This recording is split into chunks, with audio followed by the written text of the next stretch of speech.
ఈరోజు కోవా వన్ విషయంలో ఒల్లీకి మద్దతుగా ఏపీ, తెలంగాణలో కొంతమంది రాజకీయ నాయకులు అయితే నిలబడుతున్నారు.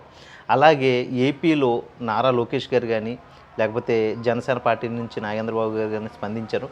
అలాగే ఒల్లీని తన కార్యాలయానికి పిలిపించుకుని నాగబాబు గారు ఆ బన్ తింటూ అతనికి ఆర్థిక సహాయం చేస్తూ అతనికి సపోర్టెడ్గా మద్దతుగా నిలుస్తాం. అలాగే శ్రీశైలంలో మీరు వ్యాపారం పెట్టుకోవడానికి వస్తే ఖచ్చితంగా మేము అవకాశం కల్పించే విధంగా ముందుకు సాగుతాం అంటూ అతనికి మద్దతు ఇవ్వడం తెలిపింది.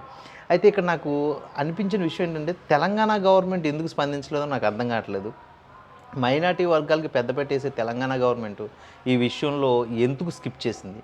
అలాగే ఒల్లి తప్పు చేశాడు, ఒల్లి హలాల్ చేశాడు అంటూ ఇప్పటికీ మీడియా అదే కోడే కూస్తుంది. కానీ అది మాత్రం సమంజసం కాదు. ఎందుకంటే అందరు ముస్లిమ్స్ అలా ఉంటారని నేను అనుకోవట్లా. దయచేసి అందరినీ ఒక కోవలోకి తెచ్చేయొద్దు. ఎందుకంటే అందరు ముస్లిమ్స్ అలాగ ఉంటే మనకు అబ్దుల్ కలాం అనే వ్యక్తి ఈ రోజుకి కూడా రాష్ట్రపతి అవ్వలేడు.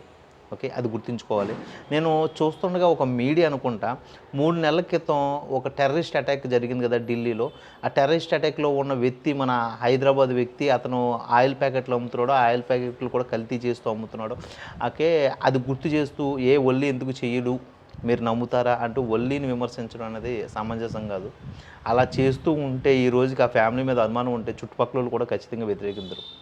చాలామంది హిందువులే అతనికి సపోర్టెడ్గా నిలబడుతున్నారంటే ఒల్లి విషయంలో మాత్రం నేను దాన్ని పూర్తిగా సపోర్ట్ ఇస్తూనే మాట్లాడాలి ఆ విషయంలో. అయితే కొంచెం మీడియా కూడా ఈ విషయంలో ఒల్లీకి సపోర్ట్ ఇస్తే బాగుంటుంది. యావత్ ముస్లిమ్స్ అందరిలోనూ కూడా ఇదే వర్గాన్ని విడదీసేసి మేడారం జాతరలో ముస్లిం వర్గం ఎందుకు ఉంది అని అనుకుంటే మాత్రం సమంజసం కాదు. ఇది కొంచెం ఆలోచించి అర్థం చేసుకుని మీడియా ముందుకెళ్తే బాగుంటుందని నా విన్నపం.